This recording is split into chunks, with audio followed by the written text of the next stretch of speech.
Every day, a truth is revealed.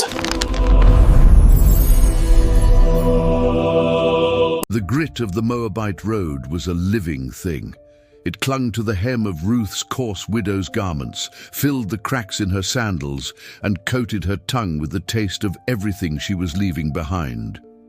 Each step toward the hazy hills of Judah was a step into nothingness. Ahead lay a foreign land, a foreign people, and a God she knew only through the grief-stricken whispers of her mother-in-law, Naomi.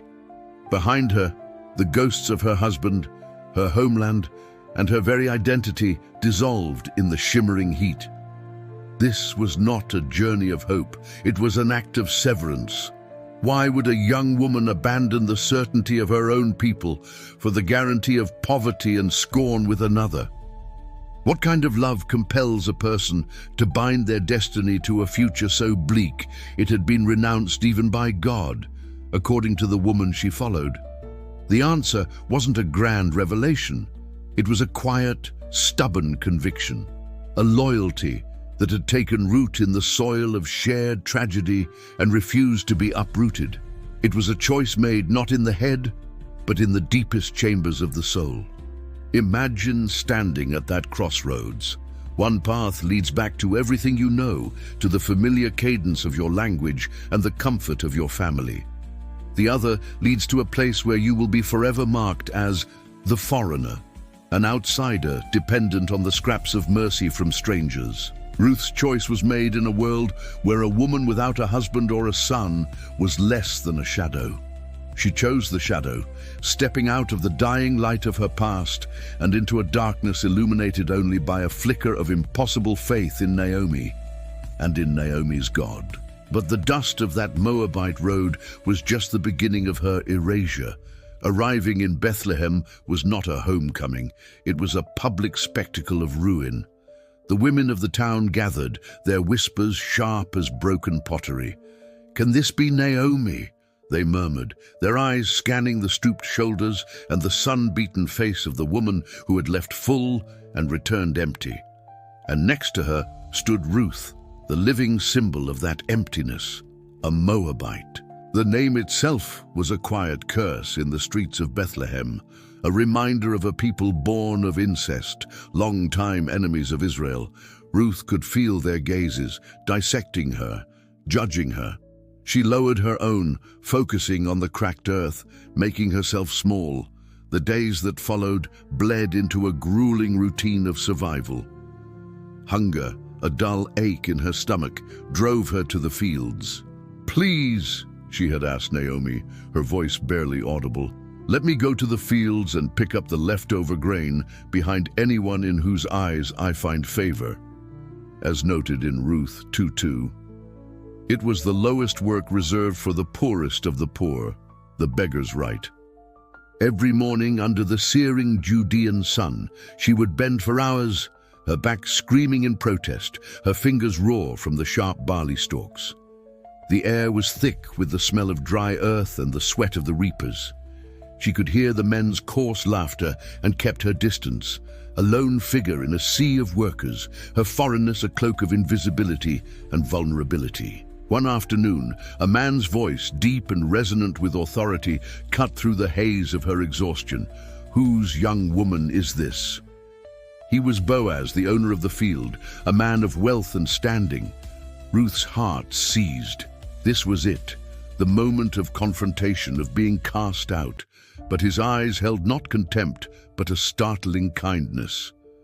"Listen, my daughter," he said, his voice softer now. "Stay here with my women. I have ordered the men not to lay a hand on you."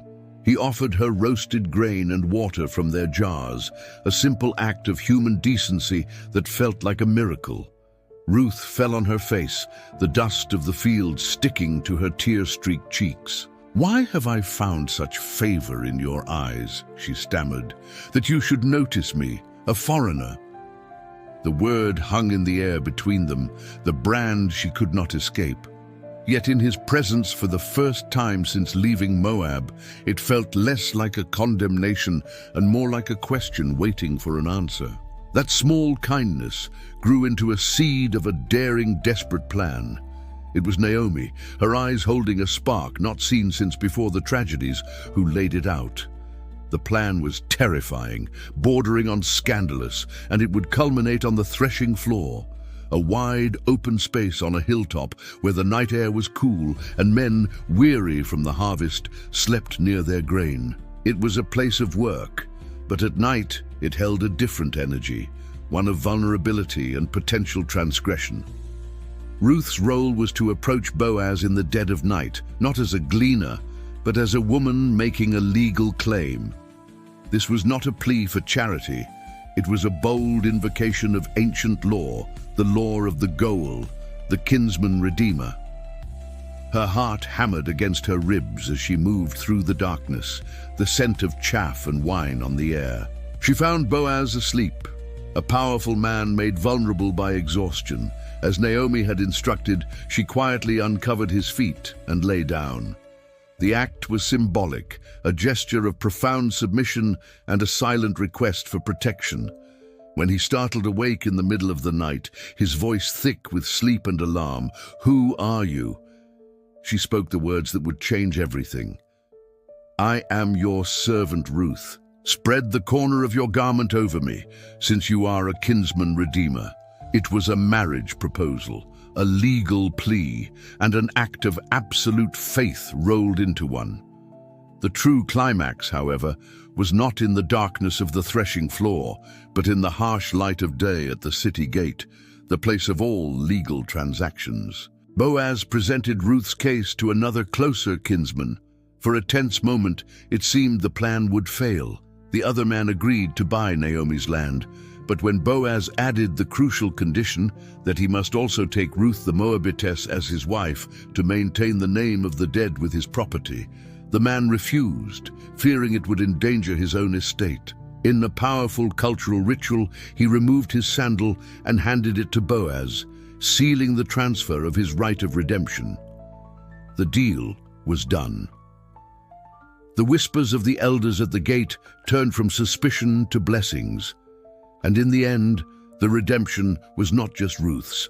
When she bore a son, the women of Bethlehem crowded around Naomi, no longer seeing a bitter woman cursed by God. "Praise be to the Lord," they cried, "who this day has not left you without a kinsman redeemer." They placed the child, Obed, in Naomi's arms, and the emptiness that had consumed her was finally filled. And we, who stand so far from that dusty road, are left to wonder, how often are our greatest losses the very exiles that lead us into the arms of an unexpected redemption? When was the last time we were asked to risk everything on the threshing floor of faith, trusting that a Redeemer was waiting? Challenge for you. Ruth's most difficult decision was leaving her homeland to follow Naomi. What was the biggest leap of faith you've ever taken in your life? Share your story below.